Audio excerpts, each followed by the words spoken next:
7 janvier 2008. Thomas Koenigstal revient à Montréal après avoir passé le temps des fêtes dans la famille de sa conjointe au Mexique. M. Koenigstal est photographe professionnel et doit reprendre le travail après des vacances bien méritées.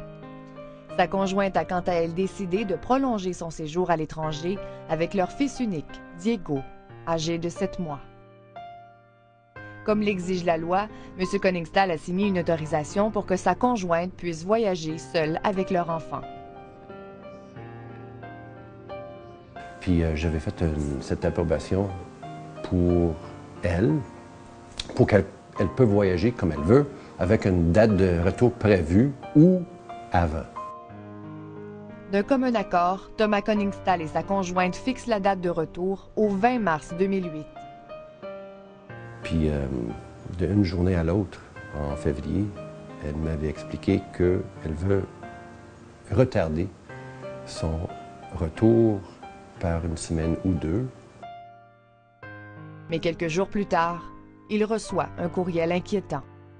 Elle m'avait écrit qu'en fait, ce qu'elle voudrait faire, c'est pas de le retarder, son retour.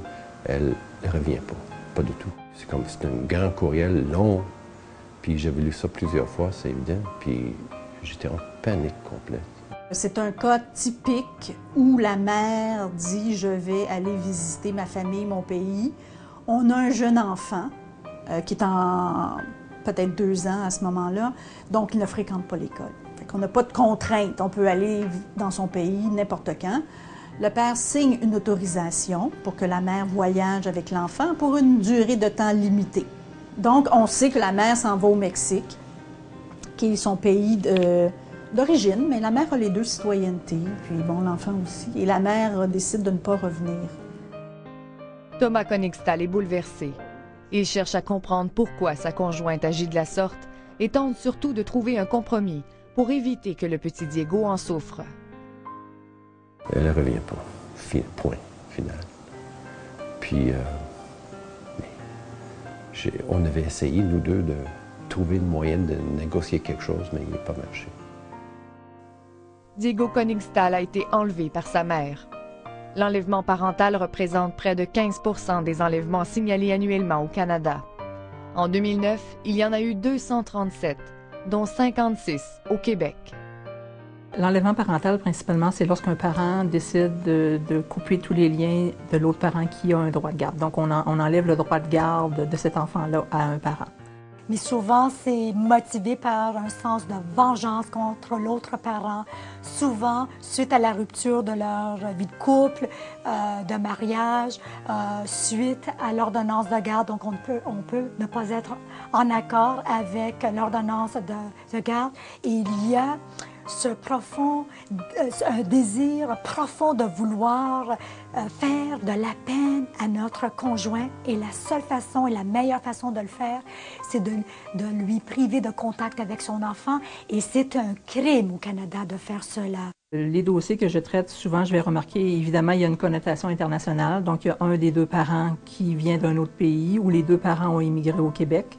Lors de la séparation, comme c'est souvent, je remarque, c'est la mère qui va enlever, la mère va vouloir retourner dans son pays auprès de sa famille. Dans le cas de M. Koenigstal, sa conjointe avait déjà manifesté le désir de retourner vivre au Mexique. Il en était conscient, mais ne se serait jamais douté qu'elle procéderait d'une manière aussi drastique. Pendant 1 an, elle a refusé tout contact entre Diego et son père. Ils m'ont permis de lui voir encore pour un petit bout au Skype, mais ils ont coupé ça complètement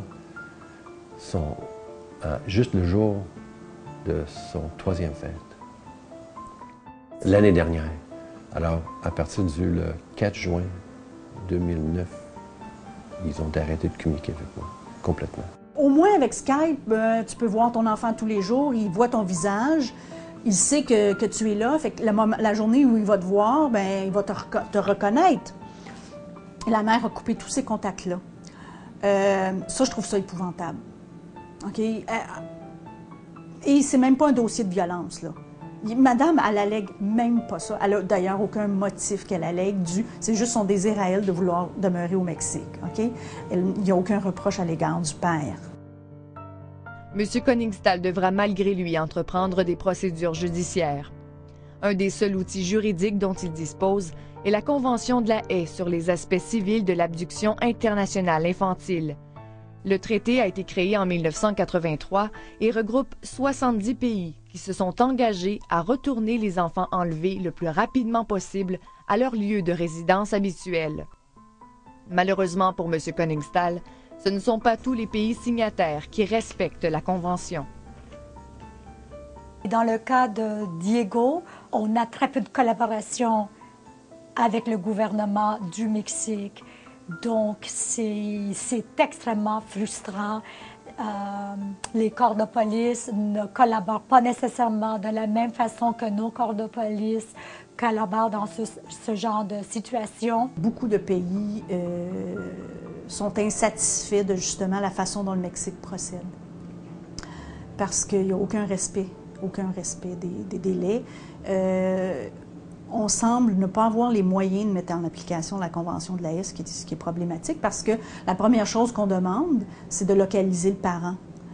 Et on va aller à une adresse qu'on donne, la personne n'est pas là, puis on arrête. On ne fera rien d'autre. Alors, malheureusement, on n'a pas pu identifier à 100% exactement où se trouve Diego. Et il craint toujours pour la sécurité de son enfant au Mexique au moment même où on se parle. M. Koningstal vit dans l'angoisse et l'inquiétude depuis près de 3 ans. 3 ans, c'est aussi le temps qui s'est écoulé depuis la dernière fois où il a pu tenir son fils Diego dans ses bras. Sa petite chambre, mais dans l'appartement où on est habité, tu le passes chaque fois que tu rentres, chaque fois que tu fais n'importe quoi, la petite chambre est vide. Ses jouets sont toujours aux mêmes places. C'est comme presque 3 ans plus tard, puis je n'avais pas touché rien. Je ne suis pas capable. Son petit lit, je sais que même s'il revient demain, c'est bien trop petit pour lui, mais je ne peux pas le tasser, je ne peux pas le vendre à personne. Parce que la dernière fois qu'il était dedans, c'était lui, puis c'est la seule chose que j'ai, ses petits vêtements encore. C'est ridicule. Qu'il y ait ordonnance ou pas, quand un parent décide de priver l'autre parent de la possession, c'est un acte criminel punissable par prison 10 ans.